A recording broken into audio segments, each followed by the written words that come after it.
Now, what specific results would you say that you walked away with because of the experience? You know, I think that the tough lesson and the specific result, I don't know that it's such a tangible thing, but the drama triangle and and getting to the point where I just go, I am not going to complain and whine about stuff because things are going really good. So I accepted that life was good and I gave up the drama, and the results that come from that are what's valuable. So that result was what had to happen in order for me to be okay accepting the ease in life. And even with that, Debbie and I were driving back from Abilene yesterday. We did interviews for a client yesterday, and driving back, I'm like, okay, you're telling me everything's going wrong. So just take a couple of deep breaths, walk me through where we are financially for the month. And we've got this, and she's adding stuff up. And she goes, without the 10 grand that we lost, add the 5 grand in that you got, and knowing that you're getting paid on Learn to Lead, you're at 30,000 for the month on the first. So I'm like, so why are we bitching? Like, I don't understand why we're bitching about stuff. Yeah, I want to hit 40 or 50, but 30's pretty fucking awesome. Yeah. And so, and the other thing that I walked away that was to me a very tangible result was the exercise with the I don't give a fuck what you think about me. Because what I did to employ that is I went back to my videographer, renegotiated, and knocked my rate down by um, from $900 to $550. Perfect. So saved me a bunch of money there. I went to a guy that I was gonna contract with to do promotion stuff that I didn't really want to, but I was trying to be a fucking hero. Yep. And I just always said, I just need you to know a few things. One, I don't give a fuck what you think of me. And number two, and I literally just said it. I said, number two, I'm trying to be your fucking hero. Let me show you a drama triangle. And I showed him what it was.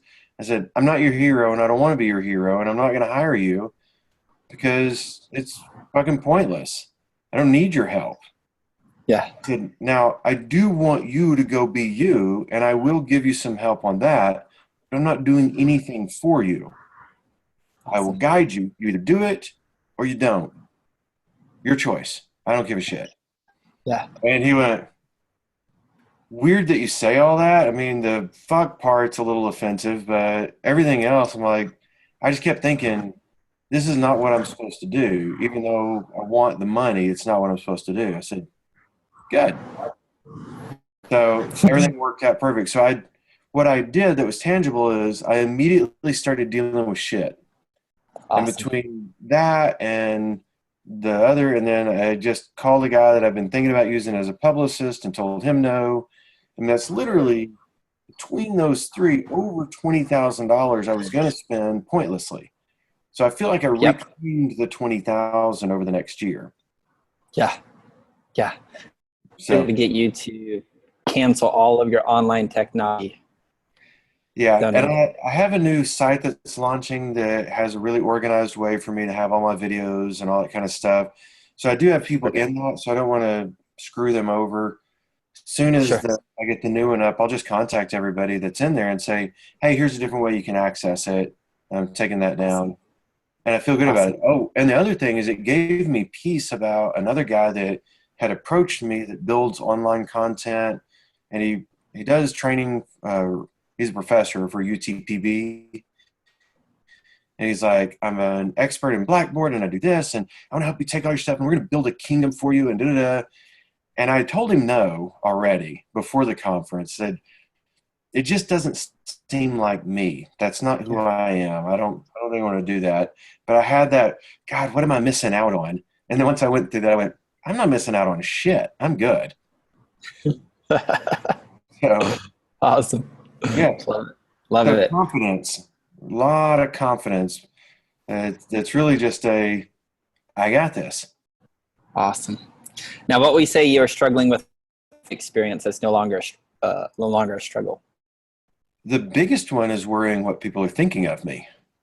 Yeah. And I think that we create so much shit in our heads that's not Sure. real, and it's just time to not worry about that. Awesome.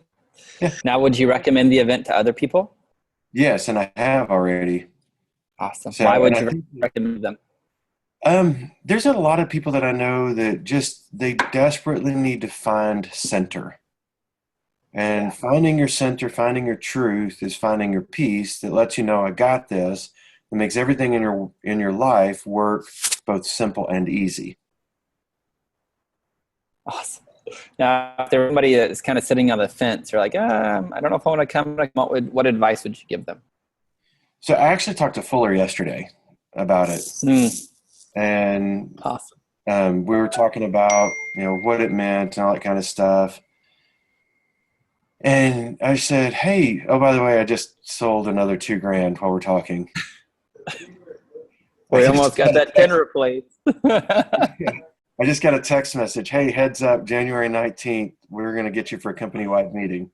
So, Thumbs up, all good. Um, but he's like, well, I don't know. I mean, is it too weird on the spiritual shit and stuff? And I go, it's gonna take you outside your comfort zone, but it's gonna do it in such a way that if you lean into it and you allow yourself to learn, like drop the fucking mask. You're not as cool as you think you are, because if I'm not as cool as I thought I was, nobody's as cool as they thought they were. Drop the fucking mask, lean in, accept it, and we're good. awesome. Cool, man. Thank you so much for sharing.